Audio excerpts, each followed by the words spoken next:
সালামু আলাইকুম দর্শক, ওয়াসি বলছিলাম পিনাকল কনসালটেন্সি গ্রুপ থেকে। চলে আসলাম আপনাদের কাছে আরেকটা ইনফরমেশন ভিডিও নিয়ে, যেটা আজকে ক্যানাডার উপরে হবে।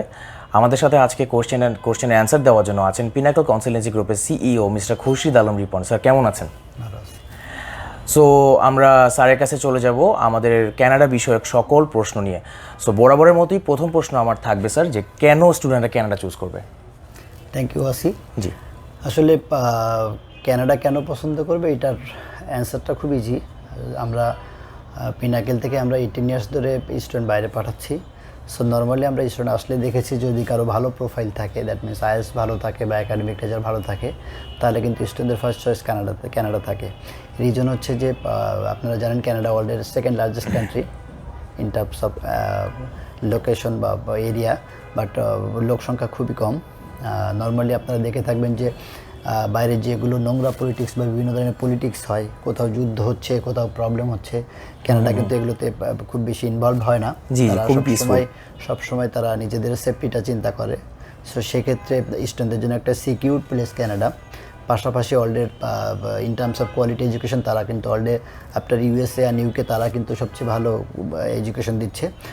এবং ক্যানাডাতে পিআরটা আমরা নর্মালি যেটা চিন্তা করি, আমাদের দেশ থেকে আপনারা দেখবেন যে যত স্টুডেন্ট বাইরে যাইতে চায়, প্রথমে সে প্রশ্ন করে ভাই ওখানে সেটেলমেন্টটা কেমন ইজি হচ্ছে কিনা। জি, অনেক কমন একটা কোশ্চেন। সবকিছু মিলায় আমার মনে হয় যে ক্যানাডাতে পিআরও easy comparatively compare to other countries. So এটা একটা স্টুডেন্টদের জন্য লুক্রেটিভ ডেস্টিনেশন। আচ্ছা, সো স্যার আমাদেরকে বলবেন যে ক্যানাডায় ব্যাচেলার্স অ্যান্ড মাস্টার্স দুইটার জন্যই আমরা নর্মালি জানি যে রিকোয়ারমেন্টস দুই ধরনের থাকে, একটা একাডেমিক, একটা ল্যাঙ্গুয়েজ। সো স্যার আমাদেরকে রিকোয়ারমেন্টসগুলোর যদি একটু বলতেন। ওয়েল, নর্মালি যেটা হয় যে ওদের ব্যাচেলারের জন্য এন্ট্রি রিকোয়ারমেন্টস হচ্ছে অ্যাকাডেমিক রিকোয়ারমেন্টসটা ডিপেন্ড করে ইউনিভার্সিটির উপরে। কোনো ইউনিভার্সিটি 80% নাম্বার চায়, কোনো ইউনিভার্সিটি 60% নাম্বারও কিন্তু অ্যাকসেপ্ট করছে ব্যাচেলারের জন্য। আর আইএলটিএস এর requirement 6.5, no band less than 6। But আমি এখানে একটু বলে রাখি, অনেকগুলো ইউনিভার্সিটি কিন্তু যাদের 6 আছে, নো ব্যান্ড লেস দ্যান 5.5 আছে, সেখানে কিন্তু ব্যাচেলার অ্যাকসেপ্ট করছে। মাস্টার্সের জন্য requirement 6.5, no band less than 6। But কিছু ইউনিভার্সিটি যদি কোনো একটা ব্যান্ডে খারাপও হয়, সেক্ষেত্রে কিন্তু অ্যাকসেপ্ট করছে। পাশাপাশি ক্যানাডাতে যে প্রোগ্রামগুলো রান করছে সেটা হচ্ছে ব্যাচেলার মাস্টার্স ছাড়াও ওরা কিন্তু ফাউন্ডেশন অফার করছে। পাশাপাশি ওদের দেশে ব্যাচেলার হচ্ছে 4 বছরের। আচ্ছা আচ্ছা। সো আমাদের দেশে দেখবেন যদি কোনো স্টুডেন্ট 3 ইয়ার্স বা 4 ইয়ার্স, 4th ইয়ারে যেও পড়ালেখা বাদ দেয়, সে কিন্তু ইন্টারমিডিয়েট পাস থেকে গেল। বাট ক্যানাডাতে সুবিধা হচ্ছে আপনি যখন ব্যাচেলারের ফার্স্ট 2 ইয়ার্স কমপ্লিট করবেন, তখন আপনি you will get 2 years college diploma degree পাবে, 3 ইয়ার্স শেষ করলে অ্যাডভান্স ডিপ্লোমা ডিগ্রি পাবে এবং 4 ইয়ার্স শেষ করলে ব্যাচেলার পাবে। সো এখানে যদি কারো আইএলটিএস এর স্কোর একটু কম থাকে, 6 থাকে, ইন্ডিভিজুয়ালি 5.5 থাকে, তাহলে কিন্তু অনেকগুলো কলেজে আপনি বা ইউনিভার্সিটিতে আপনি যেটা কলেজ ডিপ্লোমা বা অ্যাডভান্স ডিপ্লোমা এতে অ্যাপ্লাই করতে পারবেন। আচ্ছা, সো স্যার এই সম্পর্কে আরেকটু বিস্তারিত জানতে চাচ্ছি যে অনেকের বেসিক্যালি ওয়েবসাইটগুলোতে দেখে যে 6.0 ব্যাচেলারের রিকোয়ারমেন্টস থাকে, বাট অনেকেরই 5.5 থাকে আইএলটিএসে। তো সেই ক্ষেত্রে কি তারা কোনো পাথওয়ে প্রোগ্রামের দিয়ে কি তারা ডিরেক্ট কোর্সে যেতে পারবে কি? জি, আমি যেটা বলতেছিলাম আগে, যে ওদের কিন্তু ব্যাচেলার, ডিপ্লোমা, অ্যাডভান্স ডিপ্লোমা, পাশাপাশি ফাউন্ডেশন প্রোগ্রাম অফার করে। সো ফাউন্ডেশনের জন্য রিকোয়ারমেন্টস হচ্ছে 5 থাকলেও কিন্তু যদি ওভারঅল 5 থাকে তাহলে কিন্তু আপনি ফাউন্ডেশন অ্যাপ্লাই করতে পারছেন।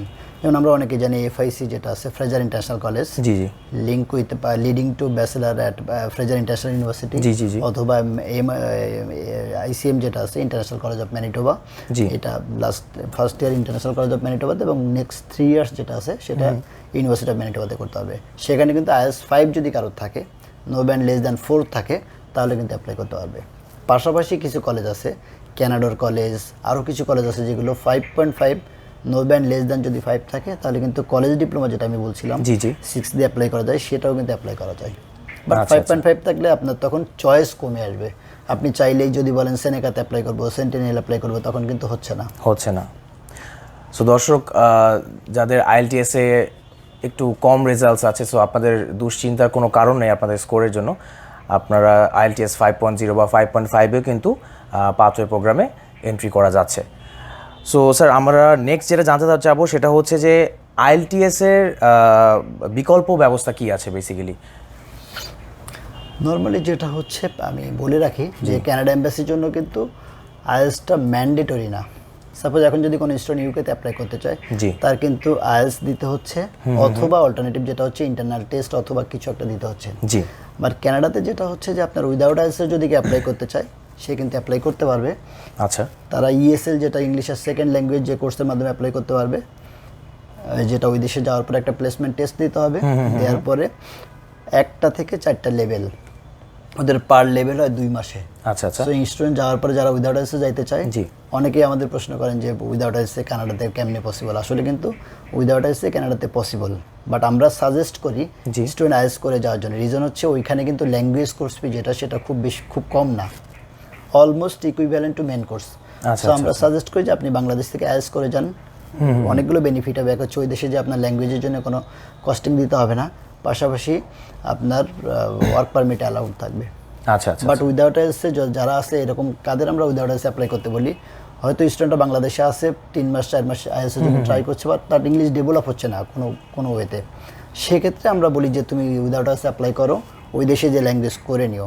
বাট এটা আমরা ইনফর্ম করে দিই ল্যাঙ্গুয়েজ কোর্স ফি কিন্তু বেশি হচ্ছে, বাট সুবিধা যেটা হচ্ছে ওইখানে গেলে এনভায়রনমেন্ট তাকে সাপোর্ট করছে, কুইক ইমপ্রুভ করছে তার ইংলিশটা। হয়তো বাংলাদেশে কী করছে, একটা স্টুডেন্ট আধা ঘন্টা ক্লাস করতেছে বা 1 ঘন্টা ক্লাস করতেছে, বাকি 23 আওয়ার্স কিন্তু সে বাংলায় তার বন্ধুদের সাথে কথা বলছে, সব কথা বলছে, জি, জি, জি। বা সে শাই ফিল করছে যে বন্ধুদের সামনে যে ইংলিশে কথা বলবো, লজ্জা যাচ্ছে না। সো সে কিন্তু প্রপার প্র্যাকটিস করতে পারছে না। জি জি বাট একটা ইংলিশ স্পিকিং কান্ট্রিতে আপনি যদি চলে যান, তাহলে সেক্ষেত্রে কিন্তু আপনি বাউন্ড ইংলিশ বলতে। সো সেক্ষেত্রে আমরা দেখেছি যে কুইক ইমপ্রুভ হয়। তারপর আমরা বলি আমাদের অলওয়েজ সাজেশন থাকে যে ইফ পসিবল বাংলাদেশ থেকে আইএলসটা করে যাও, না হইলে ওইখানে যেও করার অপশন আছে। কানাডা এমবেসির জন্য আইএলস কোনো ওয়েতে ম্যান্ডেটরি না, উইদাউট আইএলস আপনি অ্যাপ্লাই করতে পারবেন ইএসএল কোর্স সহ। বাট এখানে আমি আরেকটু ইনফরমেশন দিয়ে রাখি, কেউ যদি মাস্টার্সে অ্যাপ্লাই করতে চান, সেক্ষেত্রে কিন্তু উইদাউট আইএলসে আমরা ডিসকারেজ করি, কারণ উইদাউট আইএলসে মানে মাস্টার্সে যদি কন্ডিশনাল অ্যাডমিশন হয়, দ্যাট মিনস আইএলসের রিকোয়ারমেন্ট যেটুকু আছে তার চেয়ে যদি কম থাকে, সেক্ষেত্রে কিন্তু ভিসার পসিবিলিটিস অনেক কম থাকে। বাট ব্যাচেলারে কিন্তু আমরা অলরেডি 100+ স্টুডেন্ট পাঠিয়েছি উইদাউট আইএলসে। সো উইদাউট আইএলসে ব্যাচেলারের জন্য যদি হয়, তাহলে আপনি অ্যাপ্লাই করতে পারেন। সেক্ষেত্রে স্টাডি গ্যাপটা যদি একটু কম থাকে, তাহলে ভিসার পসিবিলিটি ভালো থাকে। Thank you so much sir. Sir আরেকটু জানতে চাবো যে আইএলস বাদেও তো ধরেন যে পিটি আছে, ডুয়েলিঙ্গো আছে, তো ওগুলার কতটুকু প্রাধান্য পায়? নর্মালি যেটা হচ্ছে যে আইএলসের পাশাপাশি পিটি অনেক ইউনিভার্সিটি নেয়, বাট আরেকটা নাম হয়তো আপনি শুনে থাকবেন যে ডুয়োলিঙ্গো যেটা, জি সেটা কিন্তু প্যান্ডেমিকের সময়ই মোটামুটি এটার আবির্ভাব বলা যায়। ডুয়োলিঙ্গো আগে থেকেই ছিল, বাট ডুয়োলিঙ্গোটা ওইভাবে আসলে অ্যাকসেপ্ট করতো না কোনো ইউনিভার্সিটি কলেজ। বাট প্যান্ডেমিকের সময় আমরা জানি যে আইএলসের এক্সাম বন্ধ ছিল, এখনও স্টিল না, আবার রেজিস্ট্রেশন যেগুলো আমাদের স্টুডেন্ট করা ছিল সবাই বন্ধ করে দিয়েছে। সো কানাডাতে অনেকগুলো ইউনিভার্সিটি কলেজ এখন কিন্তু ডুয়োলিঙ্গো নিচ্ছে, যেটা মাত্র $49 দিয়ে দেওয়া যায়, 1 ঘন্টার টেস্ট এবং 2 দিনের মধ্যে রেজাল্ট হয়। সো কম্পারেটিভলি লোয়ার কস্টে ইজিলি, এবং এটা আইএলসের সাথে যদি আমি কম্পেয়ার করি তাহলে কিন্তু অনেক ইজি টেস্টটা। সো এটা এখন অপশন আছে আচ্ছা আচ্ছা ইউকের জন্য, কানাডার জন্য সরি ক্যানাডার জন্য। সো দর্শক শুনতেই পারলেন আমাদের স্যারের কাছ থেকে, আইএলটিএস বাদেও কিন্তু এখন পিটিই অ্যান্ড ডুয়োলিঙ্গো দুইটা অ্যাকসেপ্টেড হচ্ছে। অ্যান্ড ডুয়োলিঙ্গোটা আপনি অনলাইন ভিত্তিক আর কি, সেটা আপনি অনলাইনে দিতে পারবেন অনলি $49 দিয়ে। তো sir stepping to our next question, যে আমরা জানতে চাবো আমাদের কানাডা অ্যাপ্লাই করতে হলে স্পন্সরশিপটা নিয়ে, যেটা অনেকেরই প্রশ্ন থাকে, স্পন্সরশিপটা নিয়ে একটু বলবেন প্লিজ। Thank you Wasi. এটা আসলে যদিও 4-5 নম্বরের question, but according to my opinion এটা আসলে সবচেয়ে ইম্পর্টেন্ট কোশ্চেন। কানাডা যারা স্টুডেন্ট ভিসা পাইতে চায়, তাদের জন্য আমরা যদি বলি যে কোন আসপেক্টটা বা কোন বিষয়টা সবচেয়ে বেশি গুরুত্বপূর্ণ, সেক্ষেত্রে কিন্তু এটা হচ্ছে আফটার একাডেমিক অ্যান্ড আইএলটিএস পরেই কিন্তু এটা খুব ভাইটাল একটা পোরশন। অ্যাকর্ডিং টু রুলস হচ্ছে স্পন্সর যে কেউ করতে পারে কানাডার জন্য, বাট আমরা 18 ইয়ার্স ধরে আছি এবং আমাদের এক্সপেরিয়েন্স যেটা বলে যে বাবা মা অথবা সেলফ, এর বাইরে গেলে ভিসার পসিবিলিটি স্ট্রেট ওয়েতে আমার হিসেবে 5%-এর বেশি না। আচ্ছা আচ্ছা আচ্ছা। আমরা আপন ভাই স্পন্সর করেছি, এরকমও স্টুডেন্টদের দেখেছি লিখে রিফিউজাল লেটারে লেখা আছে যে ওই দেশে যে পড়ালেখা কাজ না করে সে পড়ালেখার খরচ চালাতে পারবে না। দ্যাট মিনস কী হচ্ছে, তারা আপন ভাইয়েরটাও বিলিভ করছেন, আচ্ছা ভাই একটা ভাইয়ের জন্য 50-60 লাখ টাকা বা 1 কোটি টাকা খরচ করতে পারে। সো এই ক্ষেত্রে ডিসিশন এইটাই যে যদি কেউ কানাডাতে অ্যাপ্লাই করতে চান, আপনার বাবা মা অথবা নিজের অ্যাকাউন্টে যদি টাকা প্রপার শো করতে পারেন বা ব্যালেন্স থাকে, দেন ইউ শুড অ্যাপ্লাই। না হলে কিন্তু কানাডাতে অ্যাপ্লাই করা উচিত না, কারণ কানাডাতে স্পন্সরটা বাবা মা অথবা সেলফ অ্যাকাউন্টে থাকতে হবে, তাহলে ভিসার পসিবিলিটিস ভালো। এখন কোশ্চেন হচ্ছে কতটুকু টাকা থাকা দরকার। জি, জিনিসটা হচ্ছে ওরা যেটা দেখতে চায়, কোর্স আপনার 4 বছর হোক বা 2 বছর হোক, এটা প্রবলেম না। আপনার ফার্স্ট ইয়ারের টিউশন ফি যেটা আছে সাথে অ্যাকোমোডেশনের ওরা কিন্তু অ্যাপ্রক্সিমেট একটা বাজেট ধরে। জি। সাপোজ টরন্টো তৈলে ওরা হয়তো 12,000 কানাডিয়ান ডলার ধরছে, যেটা যে ওরা মনে করছে, যদি আমরা জানি যে এটা হচ্ছে কম খরচ হয়, বাট ওরা মনে করছে যে $12,000 খরচ হবে। এভাবে স্টেট ওয়াইজ ওদের একটা অ্যাপ্রক্সিমেট ওদের একটা বাজেট ধরা আছে। সো এইটার সাথে টিউশন ফি যেটা থাকবে, টিউশন ফি যদি থাকে $20,000 বা $30,000, তাহলে আপনি তো পার্শিয়ালি যদি একটা পে করে থাকেন, তাহলে বাকি যে অ্যামাউন্টটা আছে সাথে লিভিং ফুডিংয়ের যে টাকাটা আছে সেইটা মিলাই যে অ্যামাউন্ট আসবে তার চেয়ে 10 to 15 লাখ টাকা এক্সট্রা থাকতে হবে। ওরা যেটা মনে করে যে স্পন্সরের যদি 100 টাকা থাকে তাহলে 60 টাকা সে স্পন্সরের জন্য, স্টুডেন্টের জন্য খরচ করতে পারবে, বাকি 40% থাকতে হবে। দ্যাট মিনস এমন যেন না হয় যে খরচ হবে 30 লাখ টাকা, আছে 31 লাখ টাকা, তাহলে কিন্তু ইনসাফিসিয়েন্ট বলে রিফিউজ করবে। যেটা আমরা ইউকে বা অস্ট্রেলিয়াতে জানি যে একদম হিসাব করে যে অ্যামাউন্টটা আছে এক্স্যাক্টলি ওই অ্যামাউন্টটা থাকলে ভিসা হচ্ছে। বাট কানাডার ক্ষেত্রে অবশ্যই সারপ্লাস অ্যামাউন্ট থাকতে হবে এবং এটা হঠাৎ করে রাখলে হবে না। আচ্ছা। রিসেন্টলি কিন্তু দেখবেন যে অনেকগুলো রিফিউজাল হচ্ছে।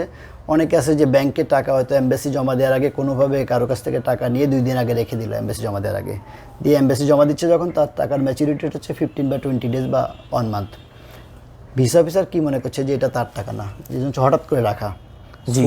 যদিও অনেকভাবে হয়তো অনেক স্টুডেন্ট দেখায়, বাট এইটা না, মেনলি হচ্ছে টাকার ম্যাচুরিটিটা যদি একটু ভালো থাকে তাহলে ভিসার পসিবিলিটিস বাড়ে। বাট এরকম কোনো কথা নেই যে 6 মান্থ, অনেকে বলে যে আমাদের বলে যে আমার টাকাটা তো 3 মাস ধরে আসে বা 4 মাস ধরে আসে, 6 মান্থ নেই, আমি তাহলে 6 মাস পরে কি অ্যাপ্লাই করতে হবে? এরকম না, ওরা কিন্তু কোথাও বলেনি যে সব টাকার ব্যালেন্স 6 মান্থ থাকতে হবে। আপনার বিজনেস অ্যাকাউন্টের মেয়াদ হয়তো 1 বছর 2 বছর আগে আছে, আপনি সেটা দেখান। কোনো এফডিআর হয়তো করা আছে 2 মাস 3 মাস আগে, সেটা আপনি দেখাতে পারবেন। বাট যেন এরকম না হয় যে আপনি 40 লাখ টাকা দেখাচ্ছেন, 35 লাখ টাকায় হঠাৎ করে রাখা এমবাসি জমা দেওয়ার আগে, তাহলে ভিসার পসিবিলিটিস কম থাকবে। আচ্ছা আচ্ছা আচ্ছা। তো সেই ক্ষেত্রে কি মানে ভিসা অফিসাররা সন্দেহ করে যে হুট করে টাকাগুলো কেন ট্রানজ্যাকশনটা হলো? হয়তো মনে করে কারো কাছ থেকে এনে রাখছে বা সামথিং, মানে তার টাকা না, এটা মনে করতে পারে। এক্স্যাক্টলি এমন এটার জন্য একটু বেশি থাকে আর কি, মানে যত দিন থাকবে তত বেশি ভালো আর কি, ভিসার পসিবিলিটিসও বাড়বে। সো স্যার আমরা জানতে চাবো নেক্সট যেটা, সেটা হচ্ছে যে প্রসেসিং টাইমটা অফার লেটারের অ্যান্ড ভিসা প্রসেস, মানে দুইটার একটু যদি প্রসেসিং টাইমটা একটু বলতেন। ওকে, অফার লেটারের টাইমিংটা আসলে টোটালি ভ্যারি করে ইউনিভার্সিটি বা কলেজের পরে।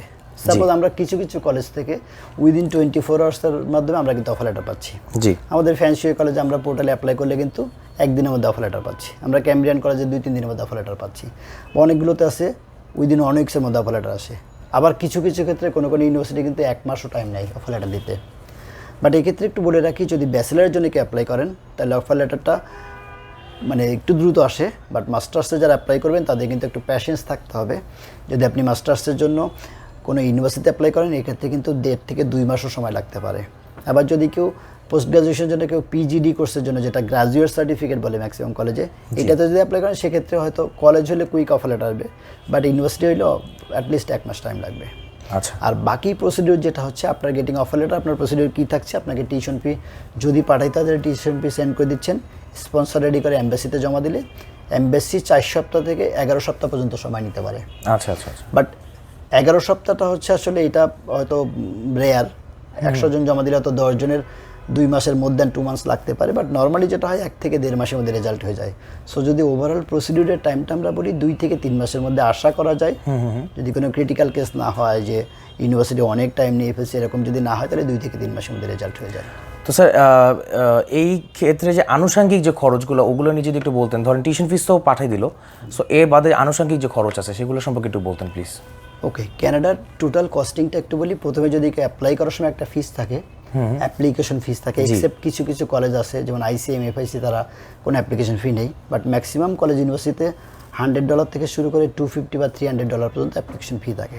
জি। এটা একটা কস্টিং, সেটা তো আপনি যখন অ্যাপ্লাই করবেন তখন দেখে নিতে পারবেন যে কোন ইউনিভার্সিটিতে অ্যাপ্লাই করছেন, সেটার অ্যাপ্লিকেশন ফি কত। জি। এরপর যেটা হচ্ছে যে অফার লেটার আসার পরে টিউশন ফি পাঠালে টিউশন ফি কত, তো সেটা অফার লেটারে মেনশন করা থাকবে। এরপর যেটা খরচ আছে ভিসা ফি। কানাডার ভিসা ফি হচ্ছে $235 কানাডিয়ান ডলার, অ্যাপ্রক্সিমেট যদি বাংলা টাকায় বলি তাহলে 17,000 টাকার মতো। কানাডা একটা মেডিকেল করতে হয়, যেটা ডাক্তার ওহাব অথবা আরও কিছু ডাক্তারের লিস্ট দেওয়া আছে, এটা 6,000 টাকা। আগে কয়েকদিন আগেও 4,000 টাকা লাগতো, এখন 6,000 টাকা লাগে। আচ্ছা। এর বাইরে নর্মালি আর ওইরকম কোনো কস্টিং নেই। এটা হচ্ছে টোটাল কস্টিং আর কি। সো দর্শক, হোপফুলি আনুষঙ্গিক খরচগুলো নিয়ে আপনাদের যে যাবতীয় প্রশ্ন ছিল সেগুলো হয়তো বা আপনাদের ক্লিয়ার করতে পেরেছি। স্যার, টিউশন ফিস নিয়ে আপনি অলরেডি বলেছিলেন যে টিউশন ফিসটা পাঠিয়ে দিতে হয়, বাট অনেকেরই মানে কোশ্চেন থাকে যে এটা কি ভিসার আগে পাঠাতে হবে না পরে পাঠাতে হবে? ওয়েল, ক্যানাডার জন্য যেটা হচ্ছে যে ওদের টিউশন ফিটা নর্মালি 95% কলেজ ইউনিভার্সিটি কিন্তু প্রি পেমেন্ট চায়। That means after offer letter হয়তো কোনো ইউনিভার্সিটি হয়তো একটা অ্যামাউন্ট সিকিউরিটি ডিপোজিট ছাড়ছে আপনার সিটটা কনফার্ম করার জন্য, সেটা যেমন ব্রক ইউনিভার্সিটি আছে $1000 চাই, কোনো কলেজ বা ইউনিভার্সিটি $2300 বলে, ক্যানাডার কলেজ 2300 বলে, কনেস্টোকা কলেজ $1500 বলে, কোনো কলেজ আছে যারা এক সেমিস্টার টিউশন ফি নেয়। বাট যদি কেউ মনে করেন যে না আমরা tuition fee after visa pay করতে চাই, সেক্ষেত্রে অপশনগুলো কিন্তু খুব লিমিটেড। সাপোজ ইউনিভার্সিটি অফ রেজাইনা আছে, ওরা কিন্তু after visa tuition fee pay করা যাচ্ছে। ইউনিভার্সিটি অফ ম্যানিটোবা আছে, টিউশন ফি আপনি আফটার ভিসা পে করতে পারবেন, প্রথমে হয়তো $210 মতো একটা সিকিউরিটি ডিপোজিট দিতে হবে। ট্রেন্ট ইউনিভার্সিটি আছে, টিউশন ফি আপনি আফটার ভিসা পে করতে পারেন, কিন্তু $500 আগে দিতে হবে। সো এরকম বেশ কিছু অপশন আছে যেগুলোতে আপনি tuition fee after visa pay করা যায়। বাট আমাদের সাজেশন থাকে কানাডা এম্বাসির ভিসা রেশিও যদি আমরা হিসাব করি, টিউশন ফি যদি পসিবল হয় 1 বছরের আগে দিয়ে দিলে ভিসার চান্স অনেক বেশি থাকে। না পারলে অ্যাটলিস্ট হয়তো ইউনিভার্সিটিতে আপনার অফার লেটার লেখা আছে $2300 বা $1500 দিলে আপনার সিটটা কনফার্ম থাকবে। বাট আমরা স্ট্রংলি অ্যাডভাইস করি এবং চেষ্টা করি স্টুডেন্ট যেন অ্যাটলিস্ট 6 মান্থে টিউশন ফি পে করে, সেক্ষেত্রে ভিসার পসিবিলিটিস অনেক বাড়ে। সাপোজ ভিসা তখন মনে করে যে না $2300 চাইছে, $2300 দিছে, তো তার যদি বাবার 50-60 লাখ টাকা থাকে, তার যদি জেনুইন পড়ার উদ্দেশ্য থাকে, $2300 দিলে $100 কাটবে, $8000 দিলে $100 কাটবে, তাহলে কেন সে 6 মান্থে দিচ্ছে না? তখন একটা কনফিউশন কাজ করে যে না স্টুডেন্টটা হয়তো তার ইন্টেনশনটা ক্লিয়ার না, সে হয়তো জেনুইন স্টুডেন্ট না। সেক্ষেত্রে আমরা স্টুডেন্টদের জন্য বলবো আপনারা যাদের মাধ্যমে প্রসেস করেন টিউশন ফিটা অ্যাটলিস্ট 6 মান্থ বা 1 বছরে দিতে চেষ্টা করবেন, তাহলে আপনার ভিসার পসিবিলিটিস ভালো থাকবে। সো দর্শক, যাদের এই প্রশ্ন ছিল যে টিউশন ফিস কি বেসিক্যালি ভিসার আগে না পরে, সো এটা টোটালি ডিপেন্ড করছে আপনার কোন ইনস্টিটিউশনে অ্যাপ্লাই করছেন, বিকজ এক ইনস্টিটিউশনে এক ধরনের নিয়মাবলী। বাট আমাদের সাজেশন থাকবে যে ভিসার রেশিও যাতে হাই থাকে সেক্ষেত্রে আগে থেকেই টিউশন ফিসটা পাঠিয়ে দেওয়া ভালো। সো স্যার, নেক্সট যেটা জানতে চাবো সেটা হচ্ছে যে অনেকেই স্পাউস নিয়ে অ্যাপ্লাই করতে চায়। তো ডিপেন্ডেন্ট ভিসা বলতে আমরা একটা জিনিস জানতে, এই ডিপেন্ডেন্ট ভিসা নিয়ে যদি একটু বলতেন যে প্রসিজারটা কী বেসিক্যালি। ওকে, ডিপেন্ডেন্ট ভিসা যেটা হচ্ছে কিছু দেশে কিন্তু আমরা জানি যে ব্যাচেলার বা ফাউন্ডেশন যারা অ্যাপ্লাই করলে স্পাউস ভিসা নেওয়া যায় না, যেমন ইউকেতে আপনি যদি স্পাউস কারণ নিতে চান তাহলে কিন্তু ডেফিনেটলি আপনার মেন যে অ্যাপ্লিকেন্ট তার মাস্টার্সের অ্যাপ্লিকেন্ট হতে হবে। বাট ক্যানাডাতে আমরা বলি আমরা ফাউন্ডেশনে, আমরা ব্যাচেলারে, আমরা মাস্টার্সের সবগুলোতে স্পাউস অনেকগুলো প্রসেস করেছি এবং এখানে যে কোনো লেভেলের স্টুডেন্টই স্পাউস নিতে পারে। বাট আমরা যেটা মনে করি যে স্পাউসও অনেকে একসাথে অ্যাপ্লাই করেন। আপনারা যখন অ্যাপ্লাই করবেন চেষ্টা করবেন মেন অ্যাপ্লিকেন্ট যে আছে ওনার ভিসাটা আগে করে নিতে, তারপরে স্পাউসটা অ্যাপ্লাই করতে, সেক্ষেত্রে ভিসার পসিবিলিটিস বাড়ে।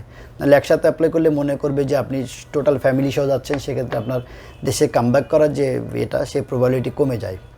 তো সেক্ষেত্রে আমরা সাজেস্ট করি যে মেন অ্যাপ্লিকেন্ট অ্যাপ্লাই করার পরে স্পাউসটা অ্যাপ্লাই করেন। কিন্তু এক্ষেত্রে মাথা রাখবেন মেন স্টুডেন্ট যে আছেন উনি ক্যানাডাতে যাওয়ার পরে যদি স্পাউস অ্যাপ্লাই করেন, তাহলে যদি এরকম হয় যে মেন অ্যাপ্লিকেন্ট পড়াশোনা কন্টিনিউ করছে না, তাহলে কিন্তু স্পাউসের ভিসা খুব পসিবিলিটিস কমে যাবে। সো যারা স্পাউস নিতে চান তারা চেষ্টা করবেন ইনস্টিটিউট চেঞ্জ না করে যে ইনস্টিটিউটে যাচ্ছেন সেটাই কন্টিনিউ করেন, আপনার স্পাউস ভিসাটা আশা করি হয়ে যাবে। স্যার, স্পাউস নিয়ে তো বললেন, প্যারেন্টস নিয়ে যদি একটু বলতে, যে অনেকেই প্যারেন্টস অ্যাপ্লাই করতে চায়, তো সেক্ষেত্রে কি তারা সাথে অ্যাপ্লাই করতে পারবে স্টুডেন্টের সাথে, নাকি সেক্ষেত্রে পরবর্তীতে অ্যাপ্লাই করবে? নর্মালি যেটা হচ্ছে স্টুডেন্টের সাথে প্যারেন্টস অ্যাপ্লাই করার কোনো প্রভিশন নেই। স্পাউস অনেক ক্ষেত্রে অ্যাপ্লাই করতে পারে একসাথে, বাট প্যারেন্টসের ডেফিনেটলি প্যারেন্টস করবে ভিজিট ভিসা, স্টুডেন্ট করবে স্টুডেন্ট ভিসা। স্টুডেন্ট ভিসা হওয়ার পরে আমরা অনেকগুলো প্যারেন্টস এরকম আমাদের কাছে এসেছে ভিসা হওয়ার পরে যে আমার ছেলে আছে ওই দেশে বা মেয়ে আছে, আমরা একটু ঘুরতে যাইতে চাই বা দেখতে যাইতে চাই তারা কি করছে। আমরা এখন পর্যন্ত 25 থেকে 30টা প্যারেন্টসের ভিসা প্রসেস করছি এবং আলহামদুলিল্লাহ একটাও রিফিউজ হয়নি। কারণ নর্মালি যেটা প্যারেন্টস মিনস হচ্ছে তারা তো একটু বয়স বেশি, তো এই লোকগুলো ভিসা চিন্তা করে যে ওনারা ওই দেশে যে ওভারস্টে করে কি করবে, কি বা ক্ষতি করবে, ভিসার পসিবিলিটিস ভালো থাকে। এবং ম্যাক্সিমাম ক্ষেত্রে কানাডার ক্ষেত্রে যেহেতু স্পন্সরটা থাকে প্যারেন্টস, সো তাদের ব্যাংক ব্যালেন্স নিয়ে প্রবলেম থাকে না, সেক্ষেত্রে প্যারেন্টসের ভিসাটা খুব ইজিলি হয়ে যায়। আচ্ছা স্যার, আমরা প্যারেন্টস নিয়ে শুনলাম, স্পাউস নিয়ে শুনলাম, স্যার স্কুলিং ভিসা নিয়ে একটু জানতে চাচ্ছিলাম যে অনেকেই বাচ্চাদেরকে পাঠাতে চায় ওখানকার হাই স্কুলে পড়ানোর জন্য, তো এই ক্ষেত্রে যাবতীয় যদি একটু বলতেন ইনফরমেশন। নর্মালি যেটা হচ্ছে কানাডাতে ক্লাস 2 থেকে ক্লাস 12 পর্যন্ত এটাকে বলে স্কুলিং ভিসা। এবং আমি যদি অন্য দেশের সাথে কম্পেয়ার করি, ইউএসএ, অস্ট্রেলিয়া বা ইউকের সাথে, কানাডায় কিন্তু স্কুলিং ভিসাটা কম্পারেটিভলি ভিসা রেশিও অনেক বেশি। এক্ষেত্রে সুবিধা হচ্ছে যে যারা ক্লাস 2 থেকে 12 পর্যন্ত যারা যেতে চায় তাদের আইএসের কোনো রিকোয়ারমেন্টস নেই ম্যাক্সিমাম স্কুলগুলোতে, বাংলা মিডিয়ামের স্টুডেন্টও তারা নিচ্ছে। এই ক্ষেত্রে যেটা হয় শুধু, যেহেতু এই স্টুডেন্ট যেগুলো যাচ্ছে সেগুলো আন্ডার 18, তারা পার্ট টাইম জব করবে না বা কিছু করবে না, সেক্ষেত্রে স্পন্সরের ব্যাংক ব্যালেন্সটা অনেক ভালো থাকতে হয়। নর্মালি যদি একটা স্টুডেন্ট ব্যাচেলার জন্য অ্যাপ্লাই করে, তার বাবা যদি 30 লাখ টাকা দেখালে ভিসা হয়, স্কুলিংয়ে কিন্তু এটা 50, 60 বা ইভেন 80 লাখ টাকার উপরে থাকতে হয়, যেহেতু সে এখন বাট স্কুলিংয়ে ভিসা রেশিও অনেক ভালো। আর সাথে গার্জিয়ান যাইতে পারে, এটা একটা অ্যাডভান্টেজ। অনেকে আছে যে গার্জিয়ান কি একজন নাকি? নর্মালি একজন হচ্ছে অ্যাপ্লাই করলে গ্যারান্টেড ভিসা হয়, বাট আমরা অনেক ক্ষেত্রে 2 জন দিয়ে দেখেছি 2 জনের ভিসা হয়, নো প্রবলেম। এবং গার্জিয়ানদের কিন্তু ওইখানে ফুল টাইম লম্বা টাইমের ডিউরেশন অনুযায়ী ভিসা হয়। সাপোজ গার্জিয়ানের যদি পাসপোর্টে মেয়াদ থাকে 3-4 বছর, তাহলে নর্মালি 3-4 বছর ভিসা দিয়ে দেয়। সেটা একটা গুড অপরচুনিটি। যারা মনে করে যে যা বাচ্চাটা এই দেশে পড়াশোনা ঠিক মতো হচ্ছে কিনা বা বাচ্চার ফিউচার নিয়ে ওয়ারিড আছেন, আপনারা কিন্তু স্কুলিং ভিসায় অনেক ক্ষেত্রে বাবা মা 2 জনই যাইতে পারেন বাচ্চার সাথে, অথবা কেউ যদি মনে করে যে বাবা বিজনেস করছেন শুধু বাচ্চা আর মাকে পাঠাবেন, সেক্ষেত্রে কিন্তু স্কুলিং একটা ভালো option. Thank you so much sir. কানাডার ভিসা পাওয়ার পরে স্টাডি যে ভিসাটা, সেটা বেসিক্যালি ডিউরেশনটা কতদিন হয় আর কি? নর্মালি ভিসার ডিউরেশনটা হচ্ছে কোর্সের উপর ডিপেন্ড করে, বাট এখানে কিছু জিনিস একটু ক্লিয়ার করা দরকার। যদি এরকম কি হয় যে ইএসএল দিয়ে অ্যাপ্লাই করছেন, হয়তো সে ব্যাচেলার জন্য অ্যাপ্লাই করছে, আইএসএল রিকোয়ারমেন্টস আছে 6.5 বাট তার আছে 5, সেক্ষেত্রে কিন্তু 3-4 বছর আগে আমরা যখন অ্যাপ্লাই করছি তখন দেখতাম যে পাসপোর্টে মেয়াদ অনুযায়ী 4 বছর 4.5 বছর ভিসা দিয়ে দিচ্ছে। কিন্তু এখন কানাডা এম্বাসি নর্মালি যেটা করছে, যদি ইএসএল দিয়ে অ্যাপ্লাই করে তাহলে 1 বছর 4 মাস বা 1 বছর 2 মাসের ভিসা দিচ্ছে। আচ্ছা আচ্ছা আচ্ছা। বাট এবং যাদের আইএস ফুলফিল করে আনকন্ডিশনাল অফার লেটার, তাদের কিন্তু ফুল কোর্স ডিউরেশন যেটা আছে তার চেয়ে 4-5 মাস বেশি দিচ্ছে। সাপোজ কারো যদি এমন থাকে 6.5 বা 6 দিয়ে ব্যাচেলারের জন্য ডিরেক্ট অ্যাপ্লাই করেছে এবং কোনো ইএসএল এর টাচ নেই, সেক্ষেত্রে কিন্তু ভিসাটা 4.5 বছরের ভিসা হবে। এবং মাস্টার্সে যারা ডিরেক্ট অ্যাপ্লাই করবে তাদের 2 থেকে 2.5 বছরের ভিসা হবে। আচ্ছা আচ্ছা। তো স্যার বললেন যে ইএসএল এ যারা অ্যাপ্লাই করছে তাদের জন্য আর কি 1-1.5 বছর, তো সেই ক্ষেত্রে তারা ইএসএল কমপ্লিট করে যখন ডিরেক্ট কোর্সে ঢুকবে, সেই ক্ষেত্রে তাদের করণীয় কি? নর্মালি যেটা হচ্ছে ভিসা এক্সটেনশন করতে কিন্তু তার তখন বাংলাদেশে আসতে হবে না। তার তো অলরেডি বায়োমেট্রিক যেটা দিচ্ছে, এটা 10 ইয়ার্স ভ্যালিডিটি থাকে। আচ্ছা আচ্ছা আচ্ছা। সো যারা ওইখানে যাচ্ছে তাদের ভিসা, তাদের যেটা করতে হবে যে 1 বছর 4 মাসের ভিসা যদি হয়, ঠিক ভিসা শেষ হওয়ার খুব কেয়ারফুলি ফলো করতে হয়। আমাদের কিন্তু, আমি যেহেতু 18 ইয়ার্স ধরে স্টুডেন্ট পাঠাচ্ছি, আমরা 2 একটা ব্যাড এক্সপিরিয়েন্স বলে রাখি। আমাদের এরকম স্টুডেন্ট আছে যে ভিসার মেয়াদ শেষ হয়ে গেছে, ও খেয়ালই করেনি, ভিসা মেয়াদ শেষ হওয়ার পরে অ্যাপ্লাই করছে। এটা কিন্তু খুব ডেঞ্জারাস। আপনি খুব কেয়ারফুলি মাথা রাখবেন, আপনার ভিসার মেয়াদ যখন শেষ হয়ে যাচ্ছে তার অ্যাটলিস্ট 2-3 মাস আগে আপনি ভিসা এক্সটেনশনের জন্য এখানে অ্যাপ্লাই করবেন। সেক্ষেত্রে কিন্তু তার বায়োমেট্রিক ফিটা দেওয়া লাগছে না, বাংলা টাকায় 10,000 টাকার মতো দিলে ওইখান থেকেই সে কিন্তু ভিসা এক্সটেনশন করে নিতে পারছে। বাট এটা মাথায় রাখতে হবে, তার কিন্তু পড়াশোনা কন্টিনিউ করতে হবে। যার কম দিনের ভিসা হচ্ছে, সে যদি এরকম মনে করে যে পড়াশোনা ঠিকমতো করলো না, তাহলে কিন্তু ভিসা এক্সটেনশন করতে পারবে না। আচ্ছা আচ্ছা। বাট ভিসাটা খুব ইজিলি সে রিনিউ করে নিতে পারবে ওইখান থেকে। আচ্ছা। সো যাদের ভিসা ভ্যালিডিটি নিয়ে কোশ্চেন ছিল তারা হয়তো বা ক্লিয়ার হয়েছেন স্যারের কাছ থেকে। স্যার লাস্টে যেটা জিজ্ঞেস করতে চাই সেটা অনেকেরই common question, and specially Bangladesh থেকে যারা কানাডাতে অ্যাপ্লাই করতে চায় তাদের একটা কমন কোশ্চেন, সেটা হচ্ছে পার্ট টাইম জব। ব্যাচেলার্সে যারা অ্যাপ্লাই করছে বা করতে চাচ্ছে তাদের বা ফাউন্ডেশনে যারা অ্যাপ্লাই করবে, তারা কতক্ষণ নাগাদ পার্ট টাইম জবের পারমিশন পাবে? ওকে, স্টুডেন্ট যখন ভিসা পাওয়ার পরে এয়ারপোর্ট দিয়ে আপনারা যাচ্ছেন, তখন কিন্তু ওইখান থেকে একটা স্টাডি পারমিট ইস্যু করা হয়। স্টাডি পারমিটের মধ্যে 2টা প্রভিশন থাকে, একটা হচ্ছে অন ক্যাম্পাস জব অ্যালাউড, একটা অফ ক্যাম্পাস জব অ্যালাউড। যারা সরাসরি মেন কোর্সে ভিসা পেয়েছেন তারা কিন্তু 2টাই টিক দেওয়া থাকে, on campus job allowed, of campus job allowed. But যারা ইএসএল দিয়ে যাচ্ছেন তাদের কিন্তু শুধু অন ক্যাম্পাস জব অ্যালাউড থাকে। আচ্ছা আচ্ছা। সো যারা বাইরে জব করতে পারবে না, যাদের অ্যাডমিশনটা কন্ডিশনাল, তারা কিন্তু লিগালি জব করতে পারবেন না। আচ্ছা আচ্ছা আচ্ছা আচ্ছা। এইখানে ওদের যেটা ইন্টারন্যাশনাল রুলস, অন্য দেশের মতোই, যে 20 আওয়ার্স পার উইক জব করতে পারবে বা স্টাডি টাইমে, এবং ভ্যাকেশন যেটা আছে মে থেকে আগস্ট পর্যন্ত, সেই সময় কিন্তু ফুল টাইম জব করতে পারবে। এটা হচ্ছে ওদের ফুল কন্ডিশন আর কি। তো স্যার আমাদের মোটামুটি অনেক প্রশ্নের জবাব আপনি দিলেন, এত ব্যস্ততার মাঝখানে আমাদের জন্য, আমাদের স্টুডেন্টদের জন্য আপনি সময় দিয়েছেন, আপনাকে অসংখ্য ধন্যবাদ। Thank you. সো দর্শক, হোপফুলি প্রত্যেকবারের মতো আপনাদেরকে ইনফরমেশন প্রোভাইড করতে সক্ষম হয়েছি। অ্যান্ড আপনারা জানবেন যে 3 মাস 6 মাস অন্তর অন্তর কিন্তু আমাদের এই যে অ্যাপ্লিকেশন সিস্টেম, ভিসা সিস্টেম অনেক কিছুই আন্তর্জাতিকভাবে পাল্টাতে থাকে, ক্রমাগত এটা পাল্টাতে থাকে। তো সেই ক্ষেত্রে আমরা চেষ্টা করি যে আপনাদের কাছে আপডেটেড ইনফরমেশনগুলো পৌঁছায় দেওয়ার জন্য। আমাদের এই ভিডিওর মূল উদ্দেশ্যই হচ্ছে ইনফরমেশন প্রোভাইড করা। সো হোপফুলি আমরা সক্ষম হয়েছি।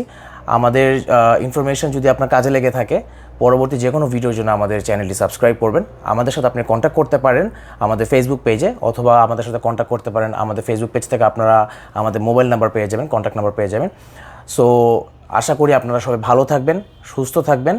তো ততদিন পর্যন্ত অন্য কোনো সাকসেস স্টোরি নিয়ে বা অন্য কোনো ইনফরমেশন ভিডিও নিয়ে আপনাদের কাছে হাজির হয়ে যাব। টিল দেন, সালামু আলাইকুম।